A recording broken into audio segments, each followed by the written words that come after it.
Welcome back to the Hart2Heart Podcast. And today we have a special returning guest, my brother from another mother, Dr. Kwadwo Kyeremanteng. Welcome back to the show, brother. Mike, I am excited to be here as always. I see you trying to change the world, and I'm right there with you, getting people healthier, talking about some of these important issues in healthcare. I love what you're doing, and it's always a privilege to jump on. Well, I certainly am looking forward to talking to you today, and mostly about your new book.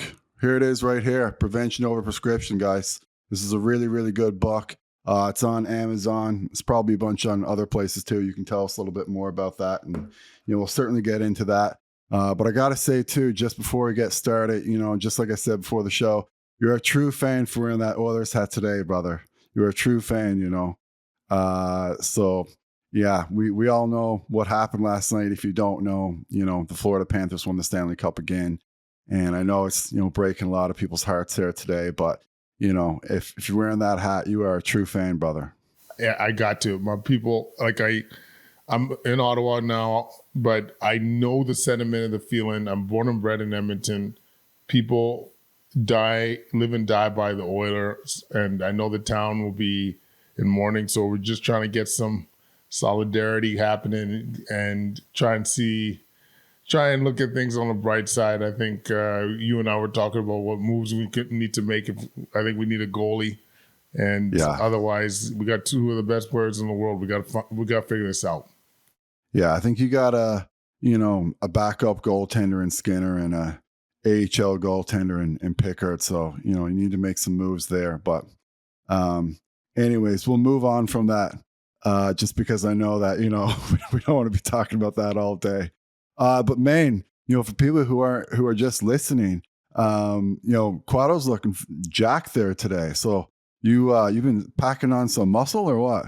The old man, maybe just the summertime, getting a little bit more time in the gym, but thanks coming from you, that means a lot. But yeah, it's all that prevention over prescription, bud. Like, we're just trying to live that healthy life, and part of that is increasing that lean muscle mass. And so summertime, I always find it's a little bit easier to eat a little bit more, eat a bit better quality food, less on the munchy side. You're moving more, easier time getting to the gym. The work schedule is a little bit better. So yeah, that's the time to get a little bit jacked up, if you know what I mean. Absolutely. You got to look jacked for the summer, right? Amen. So, yeah, the book, obviously that's the main thing that I wanted to chat with you about today. But, in the past, you've done some books on leadership. I think have been really successful, that have impacted, a lot of people in a positive way. But you kind of switch gears this time. Not that I was surprised when it came out, but, it's just like, well, Kwadwo kind of switched gears there. Now he's got a prevention over prescription book, which I love. And I love the title. I'm sure the people listening to this love the title. So what inspired you to write that, especially as like an ICU doc? Mike, it was all this time, 15 years plus of doing ICU medicine, you see the repercussions of unhealthy lifestyle. So a good proportion of our patients come in with metabolic syndrome. We certainly saw that in the pandemic. That was the number one driver of illness during the pandemic, was having poor metabolic health. So metabolic health being high blood pressure, obesity, pre-diabetes or full-blown diabetes, high cholesterol. So any of the combination of those symptoms lead you to metabolic syndrome. And as you know, Mike, that leads to higher risk of infection, higher risk of stroke, heart attacks, mental health concerns, fertility concerns, cancer concerns. So after spending all this time seeing people suffer in the ICU, and what I mean by suffer is like they truly do suffer. Like about a fifth of our patients pass away.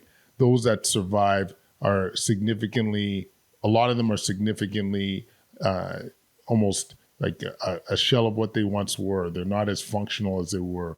They have PTSD, depression, mental health concerns, and then the impact it has on their family, trying to take care of their loved one or taking time away from their own family to be able to be at the bedside of their family members. Like all this shit comes down when people get sick. And so to me, I was like, why don't we give people the tools to avoid seeing me in the ICU? Why don't we give them the tools to make sure that if they land in ICU, first of all, they're more likely to survive and do well. But better yet, let's delay this and make sure that they give them the tools so that they're less likely to see us. And we distilled it in five tenets. So like finding your purpose, nutrition, exercise, stress management, and community building, or finding connections. And the part that I'm most proud of, Mike, is that we just tried to make it as simple as possible for people. And the high level message is like, only focus on one or two things. Don't focus on, like, there's a lot of tools in the book, but I just want you to think about what is going to move the needle in your own health. What is going to be that lever, whether it is in nutrition, whether it is in stress management. Choose one or two of those things, and I promise you, you're going to be better off. Yeah. And it's interesting too, you said the word, suffer, in the ICU. And, people are afraid of, working out, or maybe afraid is not the best word, but like, they just don't want to go through that suffering process. Today I woke up and, I've hopped on the treadmill for over an hour before this podcast, and like, I didn't like really, really want to do it in some ways, so there might've been like a little bit of suffering, but like once you get going and once you're on the treadmill, or once you start your workout and you got a podcast going, or you got your favorite tunes going, whatever it is, it kind of gets you going. Like, it's actually not too bad. But, the point I'm trying to make here, and I think, you make this in your book, like very, very clear. It's like, you're either going to suffer, one way or another, and, you get to choose the suffering. And it's way better to suffer on the treadmill than it is to suffer, in the ICU. I love that reframe, but I'd even push, Mike, and say, in some ways, like, I guess it might be semantics, but yeah, in the sense that you are suffering doing the exercise, but at the same time, how do you feel now doing the pod right now? Awesome. And I'm so happy that I did it and I got it done for the rest of the day. Like, I'm going into my shift later on, at the walk-in clinic, but I know that, and that gives me freedom too, like Jocko Willink always talks about, discipline equals freedom.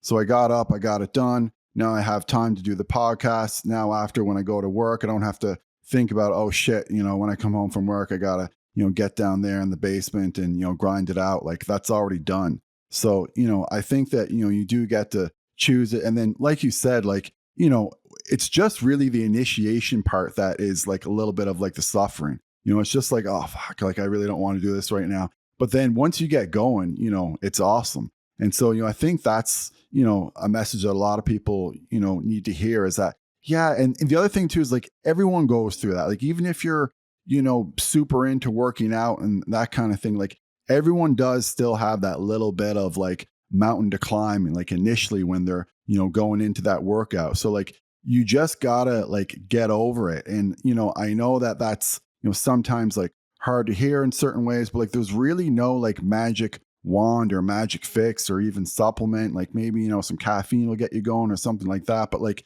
you just got to get into the habit of like getting it in your head and doing it. Yeah. And honestly, and I feel like the, one of the key things that we could be doing is that making it easy for people. Like, everyone thinks you got to do, you got to run 5K and you got to run your 10K. You got to do all these kind of sexy things to get fit. Whereas, what is it you like to do? What is it that actually doesn't feel like work? And to me, this is where we fail people, is like, meet them where they're at. Like, so if they're big on, for example, maybe they like dancing, maybe they like playing tennis, maybe they like just walking.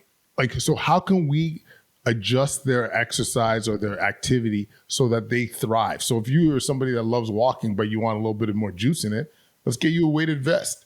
Let's get you rucking. Let's just get you hiking. We'll go up an incline a little bit and gradually get there. Maybe instead of spending an hour or 2 hours hiking, maybe you just do it for half an hour. Maybe it's on flat surface and now you add the weighted vest. So that's the extra juice.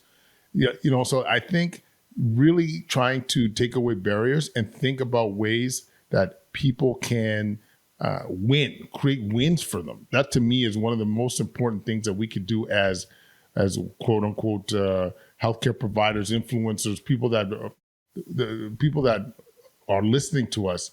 Like, give that message that it doesn't have to be complicated. Yeah, not at all. I mean, the workout I did this morning, I just did 65 minutes of zone 2 cardio. And, I know you've talked about zone 2 before on social media. And for people who aren't aware of it, like, it's just doing cardio at 60% of 70% of your heart rate. So like, I had the treadmill at 3.2 to 3.0 for 8 on an 8 incline. Like, that's it, and like, if you talk to all these guys, like, Dr. Peter Attia, Dr. Andy Galpin, I know Mark Sissons talked about it. I think the list goes on here. Like, they say, like, you should do like 70 to 85% of your cardio at like zone 2. So like, we're not talking about doing, anything too intense. And I liked what you said, just pick what you love. So like, I love MMA. So, I get that 15 to 30% of cardio when I do my MMA once a week, and like, I'm not thinking about like, oh, I'm doing like zone 3 and zone 4 and zone 5 at this point. I'm just like hitting the pads as hard as I can. And, we do a little bit of sparring. So I'm just trying not to get hit in the face. Like, that's where I get my, intense, workouts from. So, you can more or less just do, a couple days of walking and then do, one day of like, whatever it is you like to do. Like, maybe you like to play like ultimate frisbee. It's summertime. Maybe you like to play a certain sport, basketball, whatever it is. And, that's where you get your sprinting done. So yeah, you just got to like figure out exactly, like you said, like what you're going to do consistently and what you love. Because if you don't love it, it's always going to feel like a massive chore and this massive like mountain to climb. But, I don't mind, walking on the treadmill and then, listening to a podcast. Like I was listening to some of your videos, like before I was doing this, just to kind of prepare, that kind of thing. And so it just makes it easy. You can do like, and you've talked about this before too, like stacking. I remember you did a video on this, like maybe 2 or 3 years ago. I think you were out walking, you were getting my vitamin D on, you said, and, so like, you're doing like a couple things at once. And so, try to make it, stack something. Don't make it boring when you're doing it. I love that. So number one, hockey for me is what it sounds like is your MMA. That to me is kill two birds with one. No, I shouldn't say kill two birds. Well, actually, no, you do kill two birds with one stone. It's very social. You get that. Yeah, very social. I do miss that a bit. And like, with the boys in the room and all that kind of stuff, cracking jokes at each other. Like, it's a very, very special time. Yeah, 100%. But the stacking part is so true. Like, if you want to get outside, as you said, getting the vitamin D, you could be social with it. You could have a walking group. You can listen to the pod or do meetings. I know my staff don't love this, but yeah, doing meetings while walking. So you stack it a little bit, but being productive at the same time as getting your exercise. Sometimes if I'm doing an online course, I'll do that at the same time as well. So just being creative, like, because the one thing I don't buy, and I'm pretty adamant about this, is when people say they don't have time for exercise, I just call it out. I'm like, that's bullshit. That is like, I mean, you and I, we all live busy lives. I'm data 3, run an ICU department, do research, have that social media profile, do a podcast, author a book. I find the time to do this. I mean, you and I both had a workout this morning. And when I'm on ICU, even when I'm on call or post call, and I had a rough night, I'll just do a 6-minute routine, even if it's not heavy, but just going through the high intensity interval training or a Tabata workout, just to get the body moving and to also create the consistency. Because to me, that's the magic sauce, is that if you're being consistent with it, I actually think that's what builds the most, as opposed to the intensity being the number one driver. But I know a lot of people will disagree with me, but I just find, like, I did a post on this, like a blog on this. I think consistency trumps intensity, because if you could sustain it, you create an environment where you can build from it. You're just going to start winning. Yeah, you get into that routine. And, let's just talk a little bit more, about your book though, particularly, you give a lot of nutritional advice on there for people, and how they can, and, you have your tenets that you can go through as well.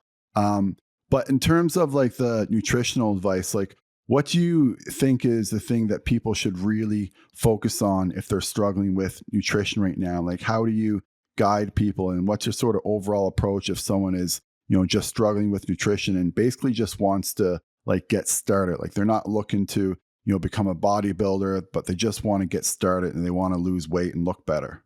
Yeah, I love this question because in my opinion, Mike, nutrition is the most important aspect of all the stuff we're going to talk about, because if you exercise a ton but you eat like shit, like it's hard to outdo a bad diet.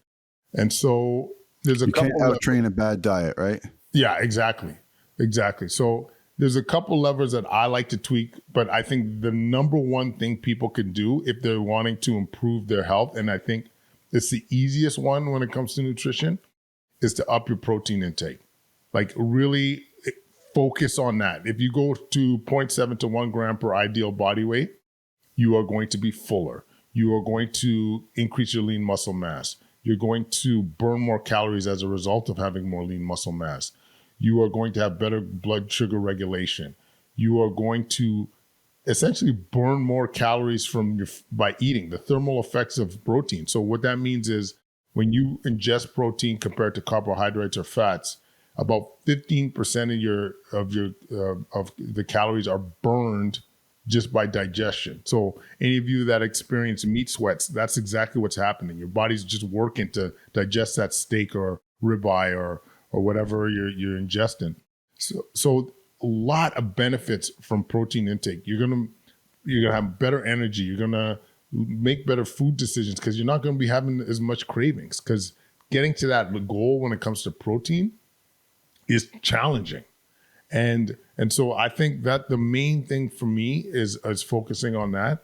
And if that you're already achieving that protein goal, which I think most people aren't, so there's other options of really leaning on avoiding processed foods, which I think in 2025 is challenging because it's everywhere, especially if you have a family and so forth. But reducing the amount can go a long way. I think when you focus on protein, you're more naturally going to eat whole foods just by the nature of the beast. And the last one I talk about is I'm a big fan of intermittent fasting. It's not necessarily for everybody, but for me, I love it. So like we're recording this, it's 11 o'clock Eastern Standard Time. I haven't had anything to eat today. I've had some BCAAs. I've been sipping on my black coffee. And by the time lunchtime comes, I'm going to demolish a high protein meal. And I just, why I like it for me personally is because it allows me to eat almost whatever I want, like assuming it's real food during my eating window. And for people that are struggling with their weight, I think you're going to get some caloric restriction naturally by having an eating window. But once again, I find men easier for men than women. But for me, I've seen some pretty impressive impacts by introducing intermittent fasting in their lives. Yeah, I agree. Like, I think, some of maybe the, things on like, autophagy and maybe like the growth hormone effect might have been like overblown. But I think you hit the nail on the head there with the fact that like people in general just consume less calories in 8 hours than they do in 12 to 16 hours or whatever it is that, many people eat. And so I think it'd be, an incredibly valuable tool for a lot of people. And yeah, I know we won't maybe get into too much of the details and why some men, do better with it than women, especially I think, when women are going through certain aspects of the menstrual cycle, it's, quite a bit more challenging for them. But overall, I've seen lots of people that have, use intermittent fasting as an incredibly valuable tool just to basically lower their overall caloric intake. And for people too who are trying to make that change, to eat more protein, like, are you a big fan of, say, meal prepping, or what's your overall approach to someone if they're, really trying to eat more protein, but they're just not someone who's kind of used to, eating it? Is it more like the meal prep, or what are your thoughts on that? I love this question because it's the devil's in the details. So there's a few options. Meal prepping in general, I'm a big fan of. I think you want to make better food decisions. Just to get rid of the decision fatigue. You come home, there's something there. Lunch, you know what you're having for lunch. Like, to me, this only makes sense. Second, when it comes to increasing your protein intake, just literally on your plate, what you normally see, think about either, depending on your viewpoint, I'm a big fan of just doubling it. Whatever you see, double it. Because I think for most people out there, you're way underdosing your protein. And as a general rule, I'd say double it. If not, just increase it by a certain amount, whether it's a quarter or by 50%. I don't care, as long as you're moving in the right direction. And if you continue that momentum, and because you feel like you need to gradually get there, I'm all for it.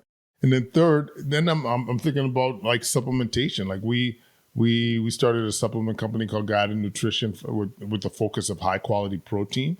And I got your protein. It's delicious, guys. It really is. It's awesome. Very, very, very high quality. Just want to throw that out there. Oh, thanks, brother. But I'll be honest. I'll be honest with my following. Like, I only ingest it probably about 3 or 4 times a week. Like, I don't have it every day. If I'm on the go and I want to try and, I'm in my eating window and I'm still kind of hungry. It's normally I would get home around 5 or 6 for supper, and it's 4 o'clock. I'm still I'm having some cravings. I'll just throw down a shake. If it's late at night, say it's after supper, or I'm craving something sweet, put a shake together, or do my protein ice cream. There's a lot of options there to supplement.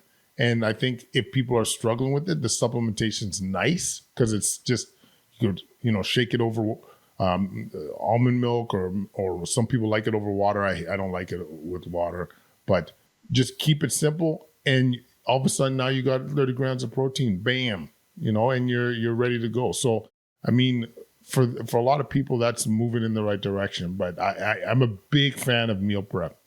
Yeah, I'm a big fan of meal prep too. I always prepare my meals on Sunday for the rest of the week. Most oftentimes we're usually out on Friday and Saturday, which is, the only times I ever really eat out like at all, for the most part.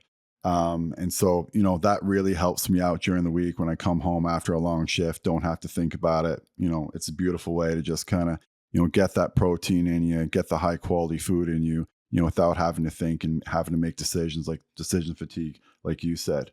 So let's move on to another tenet, brother. So I think we covered movement pretty well. I think we also covered nutrition pretty well. We have 3 other ones here. So you have purpose, stress management, and then community.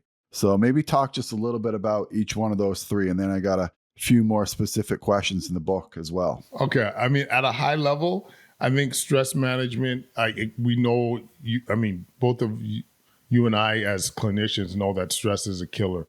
I mean, even as an example, stress cardiomyopathy, dilated stress cardiomyopathy, or Takotsubo's is another term for that. This is a condition where a patient receives bad news, like a loved one passes, and they have such a stress response where their heart gets weakened and sometimes they die.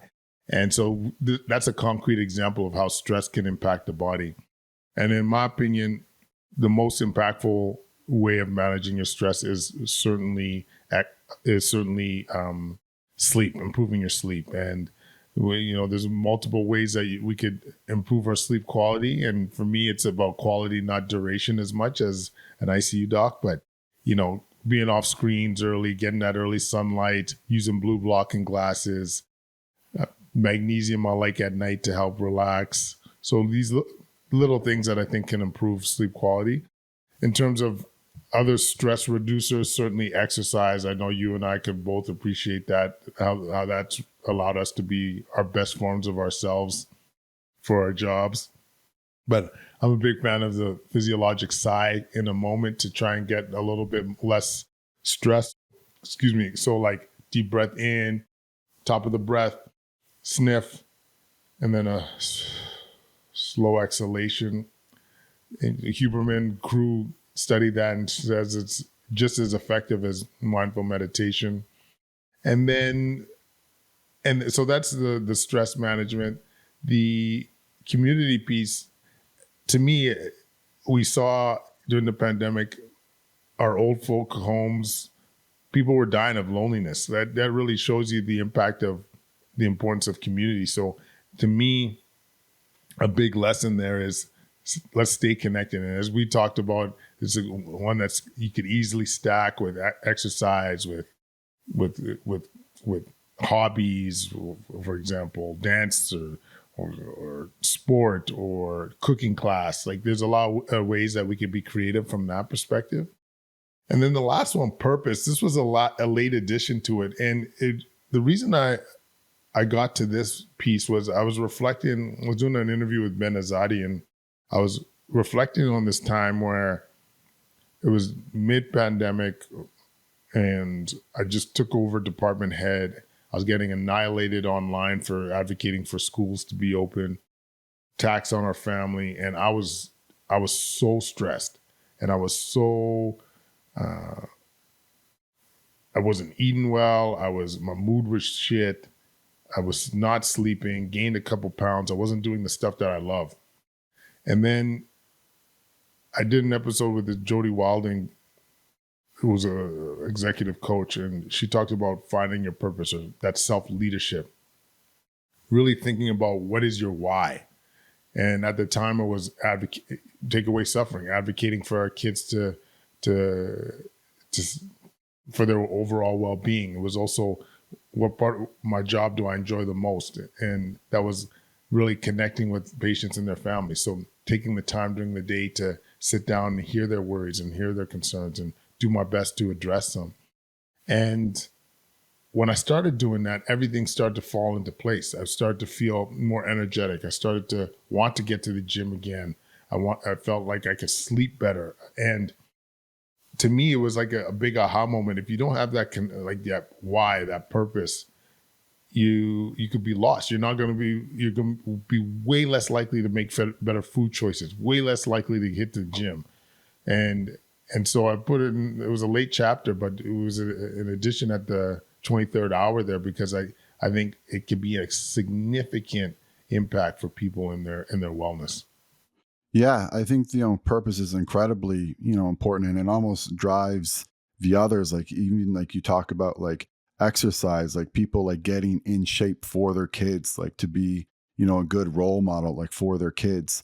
And then, finding some kind of, purpose in your work, I think is incredibly important. And, it's the same for, women who maybe even stay at home. Like that's an incredible purpose. And like, we've kind of like put that down, in society, but like to be able to like stay at home and like take care of the kids and make sure everything is, stable, be that homemaker, like that's an incredible, purpose that I think. And that again, I don't know why it's almost associated with like this like right-winged view, which is crazy now, but that's so important. And, connecting with your patients, whether, you're a nice doc, whether, you're a walk-in doc like I am, like, just trying to, you won't connect with, every single person. And, you have to understand that to a certain degree, but, there will be times each day. And then, once you do find that connection, like it makes it, all the better, and like,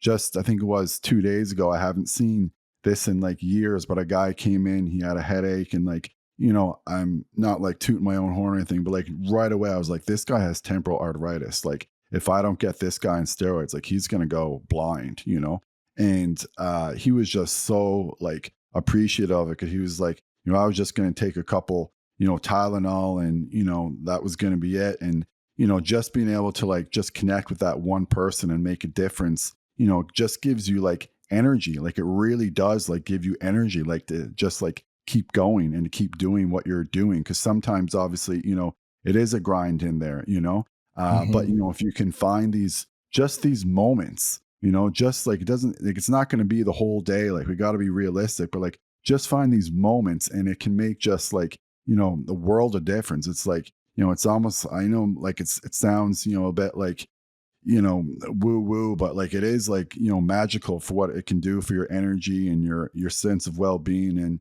again, it's just, your purpose, talking about like stress management. Like one thing I do, you talked about breathing. I do got to get better at that physiological side because I've known about it for forever, but I never do it. But one thing I have been doing is I do 10 minutes of heart rate variability training every single Oh, is morning. that right? What's that look like? Yeah. So basically, it's just like you don't have to even buy the app that I have or the thing that I have, but essentially it's breathing for 6 seconds in and then 6 seconds out. Although maybe, if you want to get maybe real technical, it might be better to do actually 5 seconds in and then 7 seconds out, like through thinly pursed lips. I just watch like a spacer. It's the Hart app that I use. It's like a little monitor that connects to my ear. And so I do that, every single morning. And I do it while I'm sitting on a grounding mat.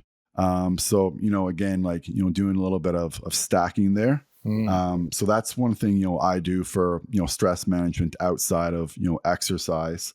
And then, yeah, like community, like I've always kind of been like a social person, like growing up in Newfoundland, like, I used to drive like my parents up the wall because, people would always be calling my house, my friends and stuff. So like, it's just something that I've, always enjoyed doing is, being with my friends. So like, you got to make, some time for that. And, I don't get too much of that. And unfortunately, like during the week, like sometimes maybe 2 to 3 times a month, I might be able to go out with like a buddy for dinner, like during the week, but it's mostly on the weekend time for me. And then spending time obviously with my fiance and all that too kind of, comes back to, I forget who the doc was, but he was a guy online anyway. He's got a real big following. He's a black guy in the States, but he was talking about the importance of hugs. And he was saying like, you need like, so many hugs per day. And, my fiance, Emily, she's a real big hugger. So, whenever she comes over, sometimes you might be doing something like, oh, not right now, but like, you got to take that moment to, give that hug, get that oxytocin going, it'll make you feel better. So, all that stuff that you said, it all ties in the purpose, the stress management, the community, it's going to make a massive difference just as much as the stuff that we talked about earlier with regards to like, the nutrition and the exercise. And also too, I think, puts you into that like parasympathetic state when you're trying to get ready for bed, because you don't want to be jazzed up before you're going to bed. That's going to definitely disrupt your sleep. I think it's going to help you, going to worsen your sleep latency. So falling asleep, but also too, probably more wake ups during the night. So you won't get as much of that deep sleep. And like you said, like sleep quality, like REM sleep and deep sleep, and I've, talked about this, on the podcast before, but like that REM sleep, that really is like overnight therapy. If you don't get that REM sleep, like your emotions are going to be dysregulated. And then for the deep sleep, like you need that to feel restorative, to get that like physical vigor. So, and just one other quick note on that before I get into a few questions about your book. Like, I have seen studies that, and maybe you have too, that have seen that show that, 7 hours is actually associated with more longevity than 8 hours. So like, don't get too obsessive over your sleep overall. Like, and I am, an Oura ring wearer. I have one right here. And, sometimes it's like, okay, I probably shouldn't check it like very first thing every single morning, to see how I slept. And then, oh, it's not that great. So now, it's going to set you off for like a bad day. Like, don't get like too obsessed with it. Like, I think the best times to wear it are like, if you're making a particular change and you want to see how things, go with that change, I think that, it can, provide some valuable feedback. But if you're sleeping well and if things are going good, you can take it off and, see how things are, I have on mine right now just because I was trying to get my, I really wanted to see whether I was in zone 2 or not, like when I was doing the treadmill. And so I got one of these Koros heart monitors, and I think that's a little bit more accurate. And so I've been using that now instead of the Oura when I've been on the treadmill, just because I think when I was on the treadmill, I was getting into like some zone 3 when I was really trying to do more the zone 2. So zone 3 again is more like 70 to 80% of your heart rate. So you're not really getting into that like parasympathetic state is with the as opposed to when you're doing your zone 2. But yeah, really important that when people read this book, like trust me, like those sections are definitely just as important and will make maybe even more of an impact on your life than, the other sections like exercise and movement that we talked about. But again, it all ties together. I'm not saying one is more important than the other. It all ties together. I know I only got you here for another 10 minutes or so. So I just want to, ask you about a couple questions specifically about the book. You talk about the prescription trap. Or maybe before I get into that, I think you had something to say there. Oh, I was just gonna say you got me as long as you want me. You're my huckleberry baby. Like whatever you need, I'm there for you. Okay, well maybe we can do 5 or 10 minutes more if need be. So really appreciate that, because I know you're a busy guy. Kwadwo had to answer a page. Sometimes real life comes in when we had to do when we're doing podcasts. He is still saving lives, even though he's doing well on social media and writing books here these days. But yeah, let's talk about the prescription trap. You talk about that in your book. A lot of people get trapped into taking like a lot of prescriptions. And so, what is like your overall approach when someone is dealing with like polypharmacy, or maybe it's just like one drug? Like I know for sure a lot of people get addicted to stimulants and they just, can't really get off of them because, they say it's the only thing that really gives them energy in the morning. And unfortunately, they get into this cycle, say like when I mean stimulants, I mean things like, Vyvanse, Adderall, Concerta, these kinds of things that, increase your dopamine and norepinephrine, neurotransmitters that give you a lot of energy, and then they don't sleep as well at night because they're still kind of jazzed up. They had got that sympathetic nervous system going. And then the next morning, because they didn't sleep well, they need to take that stimulant again. That's just one example. But, what do you think is driving the prescription trap these days? And, how do you manage that with some of your patients? We honestly, it's rampant. Like if we look at even the Ozempic angle right now, like it's everywhere. And I think there's a trend to have that quick fix, right? Like in terms of, I got this problem, I want the quick fix to it. And even clinicians, like this is what we learned in school, is like, you got this problem, you got the symptomology, you got these symptoms, we're going to blow this pill at you. And I think one of the goals of the book is to realize for people that there are other options. Like what about not needing the pills in the first place? And I'm hoping this is a framework or a call to action for us to be less reliant on these things. And don't get me wrong, 100% there's people that need medication. And I don't want the haters to kind of pivot and say, oh, you're anti-medication. Absolutely not. There's medications that you'll need for sure. But why not minimize it? A lot of these things have, unfortunately, negative side effects. And sometimes you end up taking pills to mitigate the side effects. And if we're collectively healthier with the things we talked about today, you're much less likely to need to lean on these things. And so I think, to me, the central message is, folks, if you want to take the power back, if you don't want to be as reliant on prescriptions, there are several options out there. And I just recently ran into a pharmacist who his expertise is in desubscribing medications. And to me, is it Yosef? Oh, this is a guy locally in Ottawa. Okay, never mind. Okay. Oh my God, I'm going to forget his name all of a sudden. But the Adam McLeod, I think, or Adam Pilon. Anyways, he is a pharmacist who's really taken to trying to get people off their meds. And to me, this is awesome. If you're in a position that you're not reliant or needing specific medication, of course, come off of them. Avoid the side effects, avoid the costs, avoid the unintended consequences. And to me, having that wake up call is for people, and to realize that they can do it is an important message. Yeah. And I think also too, like when people are coming off their medicines, like they need to optimize their environment, like outside of it.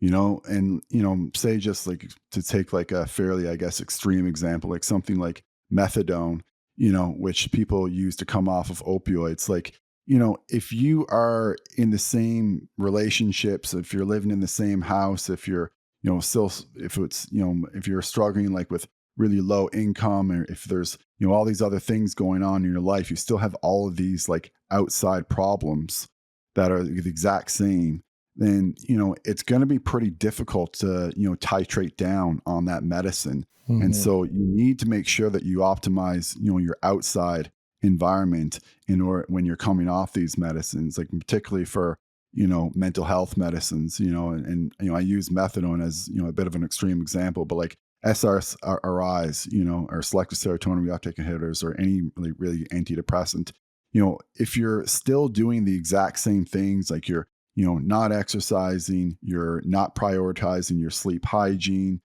you're hanging out with like negative people, you're not doing all the things that you talked about, like finding purpose, getting stress management, building communities, exercising, eating well, then like, I'm not going to be very surprised by you, not being able to come off the medicine. But if you're someone who, hey, I'm coming off this medicine, but like, I'm also going to be doing, more breath work. I'm also going to be exercising more. I got rid of this, like, really shitty girlfriend I had, or whatever it is, then like, yeah, I wouldn't be too surprised then when that person comes off. And then the other thing too, is like, if you are going to come off, like, do it slowly. Like it's great that like you're motivated to do it. But I had a guy, like a deprescriber, a doc, he's a psychiatrist, Dr. Yosef, on, and like, sometimes he takes like 2 years to get, people off these medicines. And, I won't get into it too much, but it's always kind of bothered me in some ways that, these medicines, like whether it's like escitalopram or whatever it is, like they go from like 20 to like 15, or sometimes like 20 to like 10. Like that's a massive drop. Yeah. And so he gets people to go from like 20, like to 19, like to 18, like, very, very slow drops over time. And, sometimes that can be a little bit tedious. You may have to see like a compounding pharmacy to make up those medicines, but there are people out there that, will help you with it. Obviously, talk to your doctor about, doing this. But, I think that people do need to realize that, it's sometimes it will take time. And, when you do it slowly, generally you will be able to get better results with it, overall. But I know there are a lot of people, in this, prescription trap. And, talking about the prescription trap, just before moving on to, something else here, like, what can we do as physicians, do you think, to minimize the prescription trap? And like, what are we doing wrong? Like, how do we create this?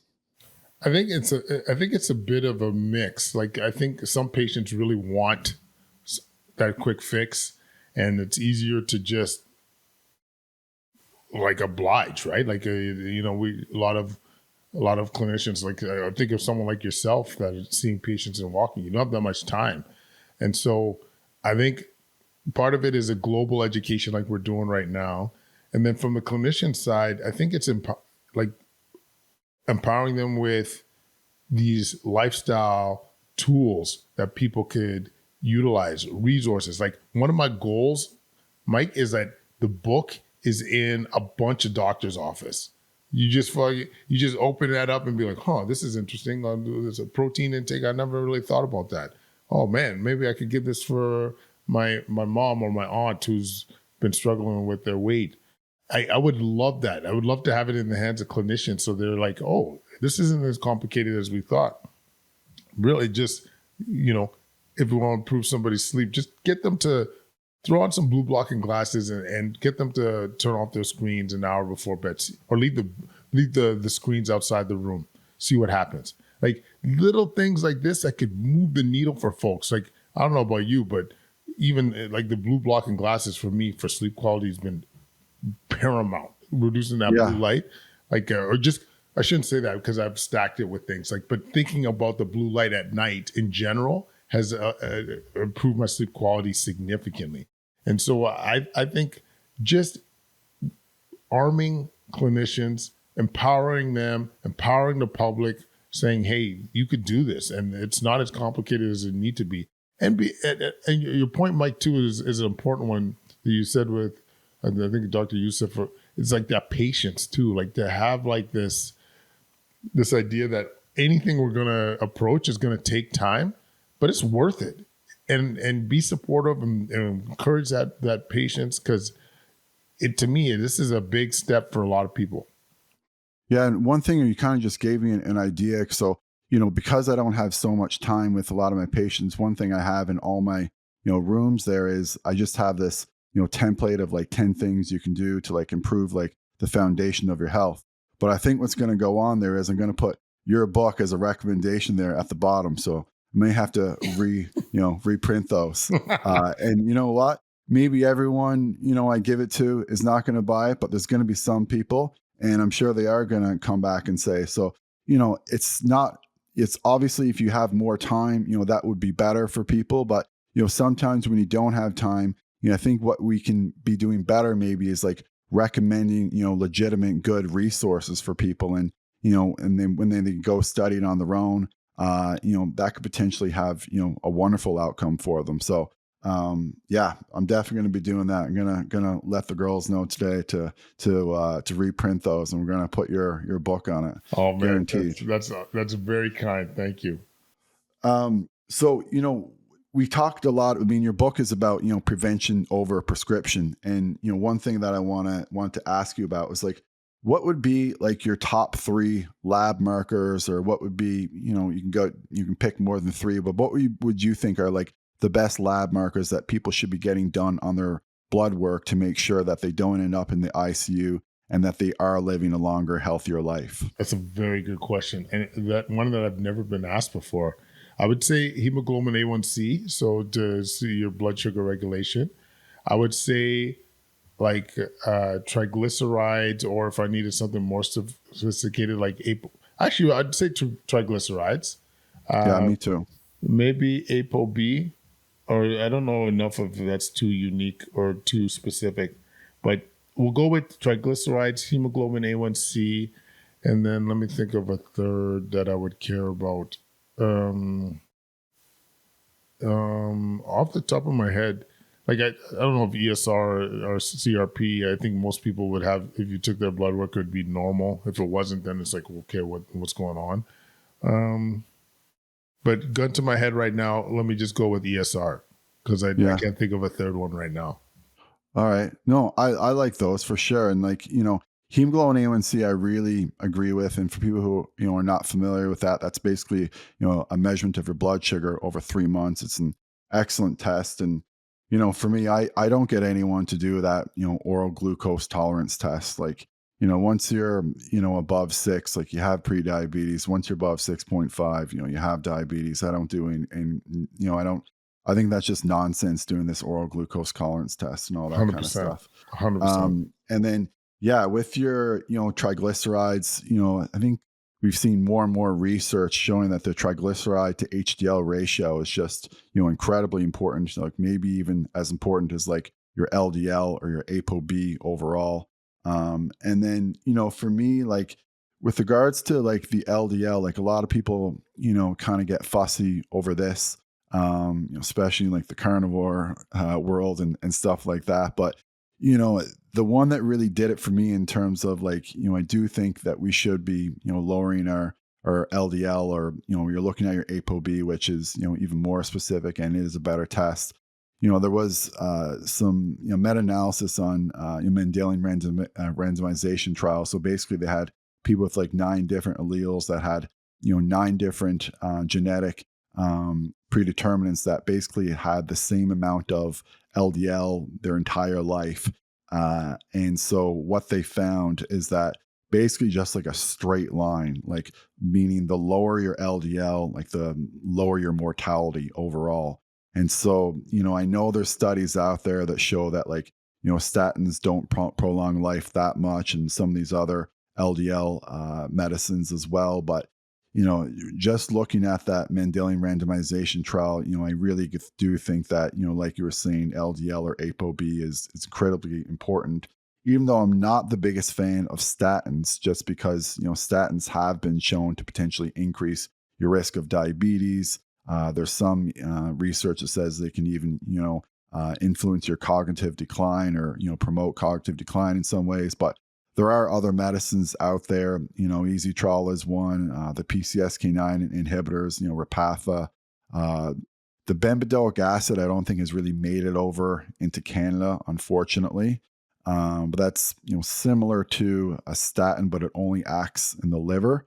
But the other issue with that I've seen, unfortunately, is there seems to be a little bit of an increase in tendon ruptures with that. So you do have to be careful. But there are ways that you can lower your LDL. And even though I'm a massive fan of eating meat, like I literally eat like a pound of ground beef like every day, and I eat lean grass-fed jerky like it's going out of style, like it's but I do have lean meat and then I strain it. So again, I'm not saying like to just jack up your saturated fat like crazy. Like I think it's perfectly fine if you have 10% or so of your caloric intake comes from saturated fat, but like don't get into like 25-30%. Like I think that's a little bit much. And you can always choose leaner meats. Like I wish I had a little bit better access to some stuff like bison and elk and that kind of thing. But yeah, I just wanted to, I guess, to make a little comment on the LDL and the ApoB. But maybe for people who don't know, you can tell us a little about ESR and why you picked that one. Yeah, I think I chose ESR just because it tells you if there's inflammation happening in your body. So in my ICU world, almost everybody that I see will have an elevated ESR because they're there for an inflammation process, whether that's infection or autoimmune disease or a reaction to an infection. So a lot of people will come in sick with a high level of ESR. But if you're an outpatient and you're not feeling well, you're fatigued, and your ESR is up, there's something cooking. Whether it is an infection, whether it is an autoimmune disease, whether it is a reaction to something you're taking, I think that's a sign that you need some kind of love. And so I think it's rare for people to have an elevated ESR that's walking and talking, feeling good. Usually there's something for you to have an elevated ESR, something's off. But that was the one I was picking more. I think I wouldn't screen with it. I would probably just say, like, if you're not feeling it, your best form of yourself, then that one I think could be telling. And why did you pick ESR over CRP? No, there was no significant rationale. I think CRP, I think it's probably more specific. Like I think ESR will be elevated easier. CRP usually, put it this way, there are times where your ESR will be elevated, but your CRP won't. So it almost takes more for you to be to have a signal with CRP. But I mean, just to be frank, like in my line of work, like, or in that whole wellness space,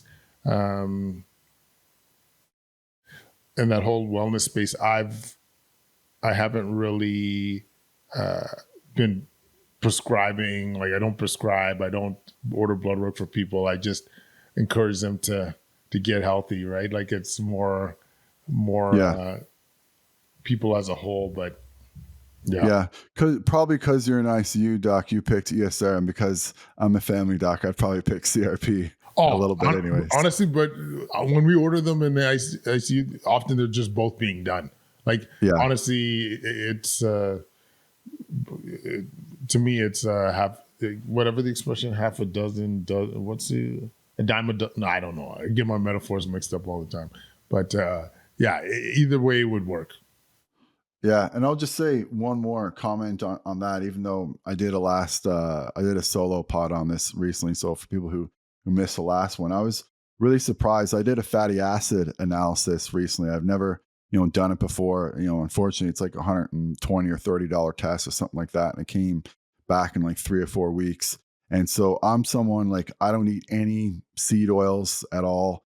I do go out to eat, twice a week, or generally speaking. So, there's obviously a little bit of seed oil use there.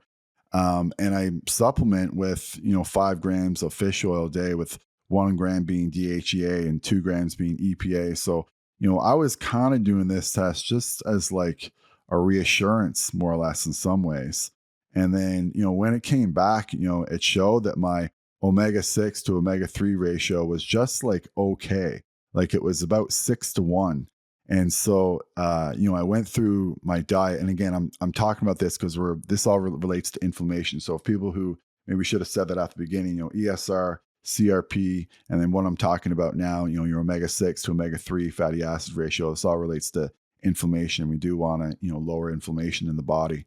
And so, like I said, when it came back, I was kind of surprised that it was like at 6-1. One thing I did find, I'm a little bit of a sucker, I guess, or a glutton for eating almond butter. And so almond butter, can, increase your, arachidonic acid, and it does have, some omega-6s in there, even though it's, we don't really think of it as per se as like a seed oil. We kind of think more of like canola oil, soybean oil, or what, and pick kind of your poison there, sunflower oil. We don't necessarily think of, almond butter. And so I'm doing a little bit of an experiment now where I've eliminated the almond butter, and now I've introduced macadamia nut butter. So if macadamia nut butter has like 0, basically, omega-6s in it. And then I'm doubling my fish oil. So now I'm doing, 10 grams a day. Just a small disclaimer, just be careful about, increasing your fish oil intake if you're on any blood thinners, because it can, increase the risk of bleeding.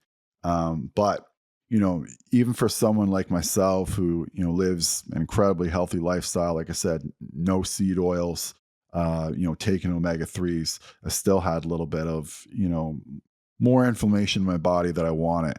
I kind of want to get it down to 3-1, ideally even 2-1 if I can. But we'll see what happens. Yeah, keep me posted. I'm curious, man. Yeah, I will keep you posted on that.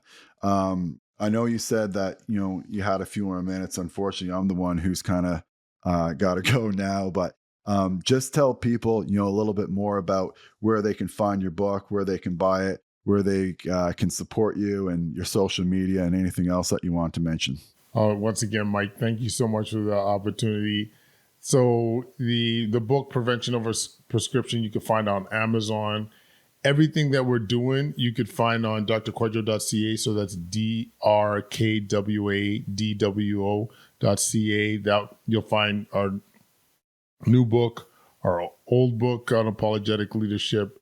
You'll find our social handles, which is at Kwadcast, KWADCAST, which is we're on everything, IG, TikTok, you name it. And we also have some free resources, Mike. Like not everybody could afford a book. So on the landing page there, you'll see an opportunity to sign up and get a free PDF of the book, as well as a nutrition masterclass that we put on there. So to me, the book isn't to make money. It's to get the word out, and it's to start a movement. So I don't care if you can't afford it. Even if you message me and say you'd love a copy, but you can't afford it, I'll send you that copy for real. And clinicians out there was a clinic in Atlanta, bought 200 copies to give to their patients. We give them basically at cost, once again, because we want to get the word out. So let's do this. Amazing. I love it. I love the fact that you're doing this. I love the fact that, you got all these amazing things inside the book and good strategies to help people. So thanks again for doing it. And obviously for your ICU work as well. And for doing this after what happened to the Oilers last night. I didn't even know if you're going to make it on the podcast today. So appreciate that. I love it. Thanks, brother. Okay. Thanks so much. Okay. Thanks so much for listening, guys. And as always, I'll be back with another episode soon.